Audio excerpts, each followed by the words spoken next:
नमस्कार। इस वक्त बहुत बड़ी खबर निकल कर सामने आ रही है। खबर यह है कि जेपीएससी के अध्यक्ष एलबी खयांगते ने अपने पद से इस्तीफा दे दिया है। ये इस्तीफा तब हुआ जब आज दिन भर सीआईडी और रांची पुलिस की टीम जेपीएससी कार्यालय का खाक छानती रही। जेपीएससी कार्यालय पर छापा मारा, जेपीएससी कार्यालय को चारों तरफ से घेर लिया। एक तरीके से सभी जो वहां पर काम करने वाले अधिकारी और कर्मी थे उन्हें अंदर रखा गया, सबकी जांच की गई और उसके बाद जो एजेंसी परीक्षा ले रही थी उस एजेंसी के ठिकाने पर भी छापेमारी की गई। और जो जानकारी निकलकर सामने आ रही है उसके अनुसार सीआईडी टीम को कई अहम साक्ष्य बरामद हुए हैं। और इस कार्रवाई के बाद जेपीएससी के अध्यक्ष एलबी खयांगते ने अपने पद से इस्तीफा दे दिया है। बहुत बड़ी खबर। ये खबर तब निकलकर सामने आई जब सीआईडी की टीम ने छापा मारा। सीआईडी की टीम ने छापा इसलिए मारा क्योंकि 14वीं जेपीएससी सिविल सर्विसेज की पीटी की जो परीक्षा हुई थी उसमें भारी अनियमितता की बात सामने आई थी। एक ओएमआर सीट सोशल मीडिया पर बहुत वायरल हो रहा था और बताया गया कि उसमें कम क्वेश्चन का आंसर दिया गया है, लेकिन फिर भी वो परीक्षा में सफल हो गया वो अभ्यर्थी। और उसी के बाद से जेपीएससी की इस पीटी परीक्षा की धांधली पर सवाल खड़े होने लगे और जेपीएससी में काम करने वाले एक पदाधिकारी ने ही मुख्यमंत्री को पत्र लिखा और बताया कि किस तरह से ब्लैकलिस्टेड कंपनी के जरिए काम करवा के पूरी धांधली की जा रही है जेपीएससी में। संजय, अपने आप में बहुत बड़ी खबर। बिल्कुल बेहद ही बड़ी खबर है सनी। और जो दर्शक द फॉलो अप के लगातार खबरों को फॉलो करते हैं उन तक मुख्यमंत्री हेमंत सोरेन का वह बयान भी पहुंच गया होगा जो सवाल द फॉलो अप नहीं किया था। और छात्रों के सवालों पर ही मुख्यमंत्री ने कहा कि मेरी मंशा पे अगर कोई डाउट है तो आप लोग बताइए, हम उस पर काम करेंगे और हर किसी पर मेरी नज़र है। मुख्यमंत्री ने कहा कि जो भी लोग गलत कर रहे हैं उन पे कार्रवाई होगी।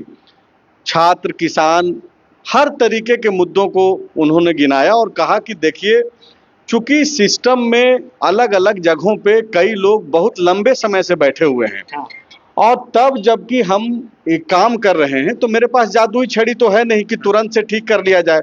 लेकिन जो भी चीज़ें चिन्हित हो रही है, जेपीएससी पीटी एग्जाम जिसका जिक्र आपने किया सनी, लगातार सवालों में है। कई ओएमआर वायरल हो रहा है। कल जयराम महतो ने भी मुख्यमंत्री हेमंत सोरेन से मुलाकात की। आज भाजपा के युवा मोर्चा का मशाल जुलूस था। कल जेपीएससी कार्यालय का घेराव भी होना था। छात्र चूंकि परीक्षा देते हैं तो ज़्यादातर सड़कों पे नहीं आ पाते हैं, वो मीडिया के जरिए या फिर विपक्ष के नेताओं के जरिए जो है सवाल अपनी पहुंचाने की कोशिश करते हैं। तो उन सवालों को स्पेस जो मिल रहा था, कायदे से मुख्यमंत्री हेमंत सोरेन भी उस पर नज़र बनाए हुए थे। बीते 2 दिनों से ये सारी चीज़ें चल रही थी और मुख्यमंत्री आवास के भीतर, कार्यालय के भीतर जो है यह एकदम से स्पष्ट है। अचानक से आज दोपहर में छापेमारी होने लगी, ऐसी कोई बात नहीं है। तो अब आप देखिए कि लेकिन क्या इस्तीफा दे देने से अगर जो जांच चल रही है, बताया जा रहा है कि उसमें अनियमितता हुई है, उनके नाम आएंगे तो क्या वो बच जाएंगे?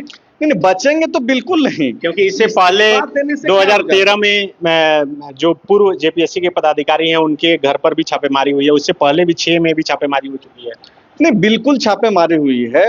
और कुछ दिन पहले ही जितेंद्र सर ने एक वीडियो में कोट करते हुए कहा भी कि ये दुर्भाग्यपूर्ण है कि कई लोग पे अभी कार्रवाई चल रही है और वो अधिकारी बने फिर रहे हैं। लेकिन वो परिस्थितियां मैं फिलहाल अभी नहीं देख पा रहा हूं। मुझे लगता है कि जिस तरीके से अखबारों ने भी आज जो खबरें ब्रेक की कि एक ब्लैक लिस्टेड कंपनी जो यूपी में ब्लैक लिस्टेड है उसको काम दे दिया गया यहाँ जेपीएससी का एग्जाम लेने का, तो कई सारी चीजें हैं। मुझे अब यह लग रहा है कि हो सकता है इसकी संभावनाएं अब बढ़ गई है कि जेपीएससी पीटी का एग्जाम कहीं रद्द न हो जाए। तो ये उस दिशा में जो है चीजें आगे बढ़ रही है और ये बड़ी कार्रवाई है, तब जबकि देश भर में छात्र यह सवाल कर रहे हैं, चिंता में हैं कि ये क्या हो रहा है। कोई एग्जाम समय पे नहीं, एग्जाम समय पे हो रहा है तो पेपर लीक हो जा रहा है। तो अब जो अकाउंटेबिलिटी की जो बात हो रही है कि भाई अकाउंटेबल होना पड़ेगा, तो अकाउंटेबल तो इसी तरीके से हुआ जा सकता है कि अगर कहीं लग रहा है सिस्टम को कि कोई है जो गलत काम कर रहा है पद पे, जिम्मेदारी का पद पे बैठ करके, तो उस पर कार्रवाई होनी चाहिए।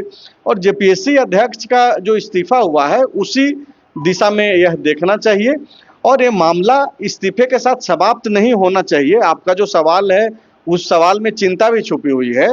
तो बिल्कुल इस्तीफा से सारा कुछ समाप्त नहीं हो जाता है। चूंकि आज से कार्रवाई शुरू हुई है, तो मुझे लगता है कि थोड़ा दिन और देखना होगा, इंतजार करना होगा। तो बिल्कुल झारखंड में मुख्य सचिव के भी पद पे एल खयांगते रहे और उसके बाद जेपीएससी के चेयरमैन बने और उसके बाद परीक्षा में इतनी अनियमितताओं की बात खबर और अब ये बात कि ब्लैक लिस्टेड कंपनियों से काम करवाया जा रहा था और उसमें कई लोग मिले हुए थे। अब सीआईडी जांच होगी और सीआईडी जांच में बात निकल कर सामने आएगी। जो फिलहाल जो जानकारी निकल कर सामने आ रही है, करीब 4 लोगों को डिटेन किया गया है और उससे पूछताछ की जा रही है। कल सीआईडी एफआईआर दर्ज करेगी और उसके बाद अब किसकी किसकी गिरफ्तारी की जाती है ये भी देखना बड़ा दिलचस्प होगा। लेकिन अपने आप में एक बड़ी खबर कि जयराम महतो ने कल, जो डुमरी के विधायक हैं, उन्होंने मुख्यमंत्री से मुलाकात की। आज भाजयुमो का मशाल जुलूस और कल जो है जेपीएससी कार्यालय का घेराव था और उससे पहले ये एक सरकार का बड़ा फैसला, क्योंकि इस्तीफा उन्होंने दिया नहीं, कहा यही जा रहा है कि इस्तीफा उनसे लिया गया है। तो ये अपने आप में एक बड़ी खबर है। आप लगातार फॉलोअप पर बने रहें, हम इससे जुड़ी तमाम जानकारी आप तक पहुंचाते रहेंगे। शुक्रिया।